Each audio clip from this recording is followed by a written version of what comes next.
Hey guys, welcome back to my channel. My name is Bianca if you are new, and let's get into my September TBR.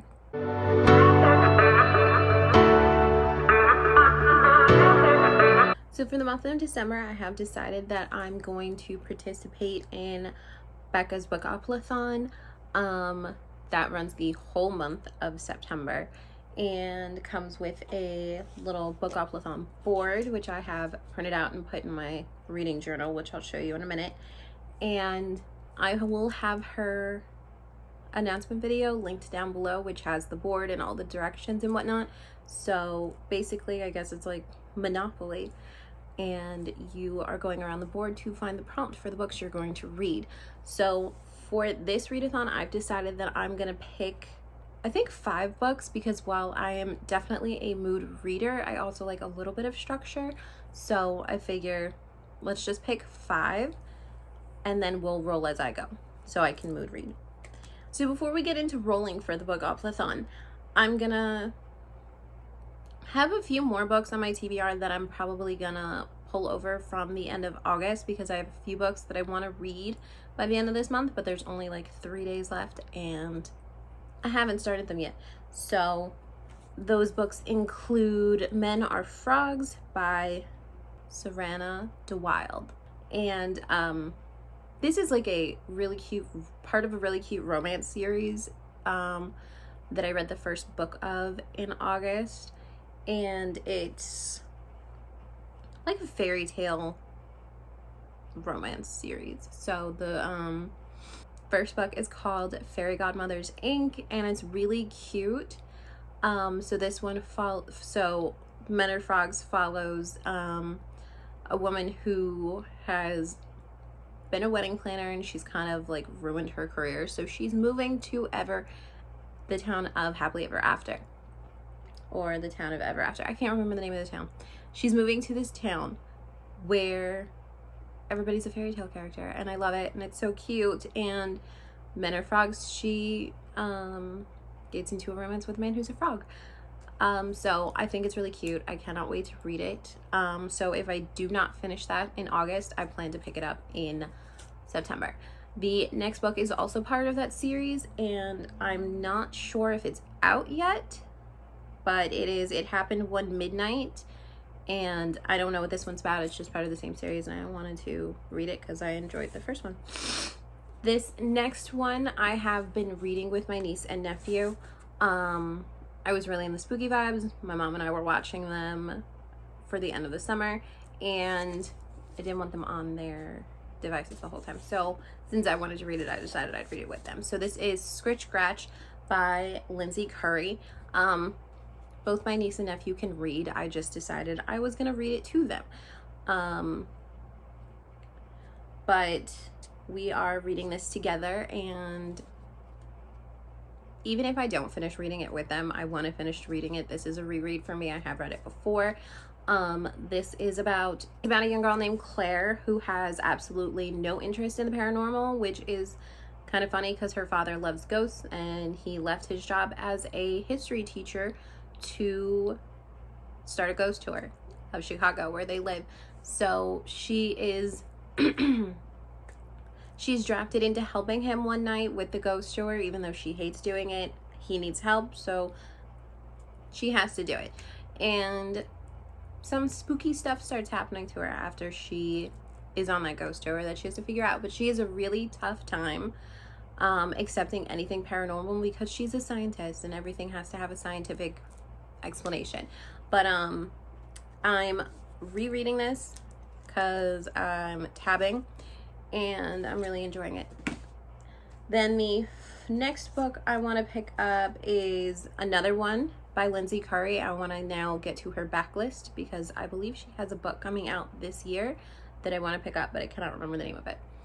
And so the one that I have borrowed from my library is What Lives in the Woods. Okay, so this one follows Jenny Anderson, who is out of school for the summer. She just wants to take a mystery writing workshop and hang out with her friends and sleep all day. But her father decides he's going to take the whole family to Michigan for vacation. But they don't get to stay in a hotel. They get to stay in a haunted mansion that has a lot of local legends surrounding it and the woods that are on this property. And it turns out that all this creepy stuff starts happening as they move into the house, and then Jenny realizes, you know, this legend isn't just out to get campers, it's out to get her. So it sounds really good and really spooky, and I cannot wait to pick it up. And then we have another like small town paranormal romance. I'm really in the mood for those. So this is Witch Please by Anna Guire. And okay, so this is a small town paranormal romance where we have a generational witch named Danica who owns a magical fix-it tech shop with her cousin.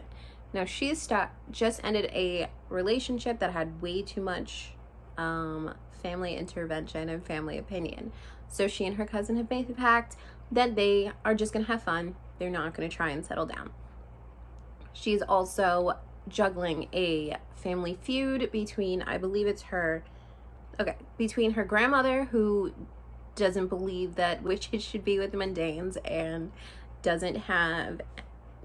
thinks a good mundane is a dead one extreme, and then the other extreme is Danica's mother, who wants to give flower crowns to everybody she meets.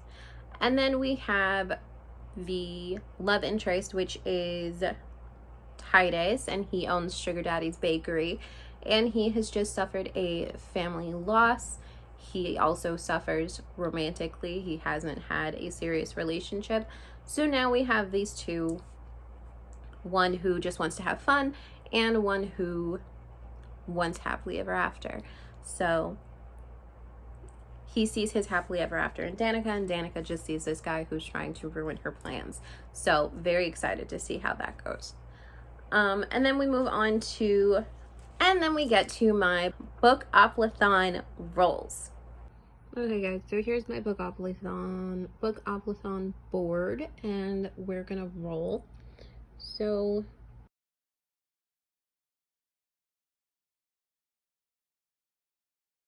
for the first one, I rolled a 6. So I have these little paper clips my mom got me for Christmas one year. They're Harry Potter themed. So we have Luna and Dobby. I couldn't pick. I think I'm gonna go with Dobby though. So we'll start here. 1, 2, 3, 4, 5. And we landed on people. Okay, so I rolled a 6 and I landed on people. And the prompt for this is a book with people on the cover. So for this one, I chose The Deceivers by Kristen Simmons. This is about a girl named Bryn, who is, I believe she's a pickpocket, and she wants to change her life. She wants to go to college. She wants to do all this. She wants to make her life better. So Bryn wants to go to college. She has good grades, and she ends up being recruited by Vale Hall, which kind of on the surface seems like a private elite boarding school, but turns out they don't want her because of her good grades. They want her because she's such a good con artist. And it turns out that her latest con is to con I think he's a prince or the president's son, senator's son. So her mark is the senator's son, and she's having some mixed feelings about it, but feels like, you know, if he didn't have any secrets, he wouldn't be a mark. But there's also a little romance between her and one of the guys at her school. So I do want to pick this up. It sounds really good. So I think I just got this from Book of the Month, like the month before last. So this is, I think, a good pick for this one because I am interested. And I did read the first chapter and I thought it was good. It just wasn't as good as the other book I was comparing it to. So we have that. Okay, let's roll again. And we landed on 10. So 1, 2, 3, 4, 5, 6, 7, 8, 9, 10. And that is favorite trope. For my second roll, I rolled a 10, and for this one, it is your favorite trope. Now I have two book choices for this, and gives me a little leeway so that when I do get to, picking the books for this prompt, I can mood read a little bit. Both of these books have different favorite tropes of mine, and we have Twisted Love by Anne Huang. This one has the best friend's brother trope and then the grumpy sunshine trope. So this is a good one. This follows Alex Volkov, who is the grumpy and the grumpy sunshine, and Ava is Alex's best friend's sister. And when her brother goes off, I think he goes off for like a transfer study for doctors or something, but when he leaves for an extended period of time, he asks Alex to look after his sister, and now Alex is starting to have feelings for her. She's always thought he was cute, but you know, he's really off-putting. So this seems really good. I do love the tagline, which is he has a heart of ice, but for her he'd burn the world. And I do want to finish the rest of this series because this is the first book in the series. They're connected but not continuous, but I think the next book is like a bodyguard romance, and I kind of want to read that one, but we'll start with this one. And then the next book is Stalking Jack the Ripper by Carrie Maniscalco. This is a reread because I do want to continue the series. This is the only book I've read in the series, and I want to keep going. So this has the rivals trope. Thomas Cresswell and Audrey Rose have amazing banter, and I love their banter. So I do want to reread this one. This is about Audrey Rose, who is not like the women in her time. She wants to be a forensic scientist. She wants to study bodies and do autopsies, and you know, that's just not appropriate for women in the Victorian era. And during this time, up pops Jack the Ripper, and she helps solve that crime with the help of Thomas Cresswell and her uncle, who is a mortician. No, what is it called? I'm blanking. I don't know what it's called, but I have read it. I think I gave it 4 stars, loved it, and want to keep going. Again, we got 6. So 1, 2, 3, 4, 5, 6. So we landed on chance. And we go in here and get the chance cards.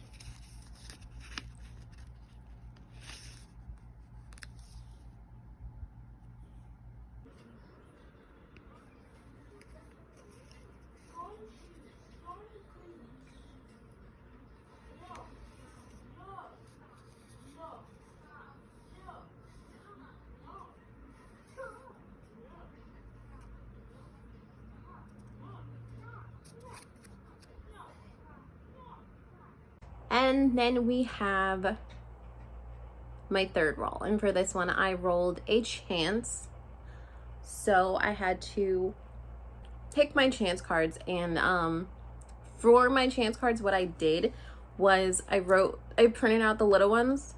I put numbers on the back of the community cards and the chance cards, and each number either corresponds with a book challenge or with a book that I want to pick up.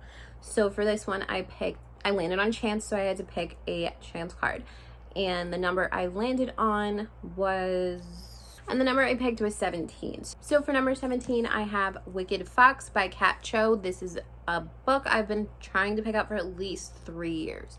I have started it.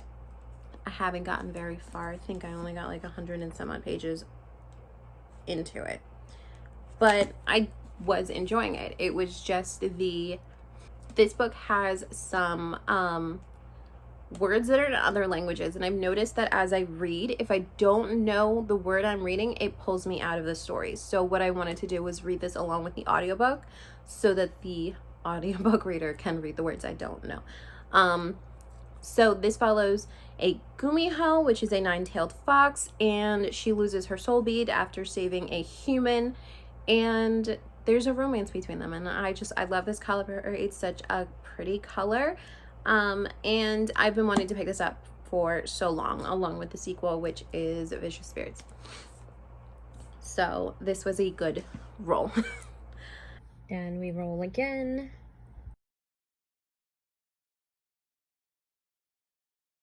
And we get a 7. So 1, 2, 3, 4, 5, 6, 7. So we got features a death. So for my 4th roll, I rolled a 7 and I landed on the prompt features a death. For this one, I chose The Cat Who Saved Books by Sosuke Natsukawa. This is a translated work and it's really cute. I've heard it's really cute. It's kind of sad too. So the main character loses his grandfather who owned a bookstore, and I think this cat pops up and they go on an adventure saving books together, and he kind of deals with his grief through this trip, I believe. So I have wanted to pick up more translated works, more biopic authors, so this is another good one. And I started it and I loved it, so I do want to continue with it. And we're gonna roll one more time. And we got a 10, so 1, 2, 3, 4, 5, 6, 7, 8, 9, 10. And that is highest rated.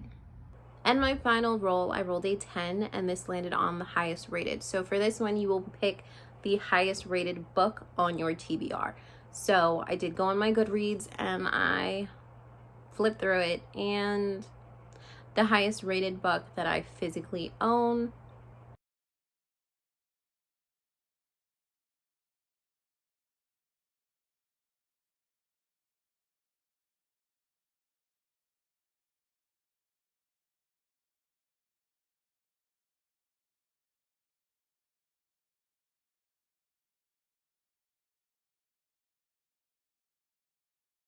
I can't remember the name, but the one I went through it with was Gone Girl by Gillian Flynn. Gillian Flynn. This was one that I did want to pick up during Summerween, but I didn't get to it, and that was fine. My interest has since petered out, but since it is one of my highest rated, I kind of have to pick it up. So this is like a domestic thriller where a wife goes missing, and I think her husband is the main suspect, because in a situation like that, the spouse is always the first suspect. But I don't know. I know it's based off a movie. I have seen a lot of people who have loved it. Chloe from Books with Chloe loves it, and it was one of her Patreon book picks for this year, but I don't know if I'm gonna like it. What happened was, during the month of July. During the month of July was Summerween, and during the month of July, I read a lot of thrillers, and I think I've kind of hit a wall on thrillers right now. I kind of want to move straight into spooky books for fall and autumn, and then kind of pick up thrillers interspaced. But I kind of think I'm over it, just a little bit. And this is clearly a thriller, but I'm gonna pick it up for this. Hopefully I enjoy it. We'll see how that goes. So I got a couple books on my TBR. I got a couple choices, and with Bookoplathon, I'm gonna continue rolling as that goes, and maybe I will try to weekly vlog, and we'll see how that goes.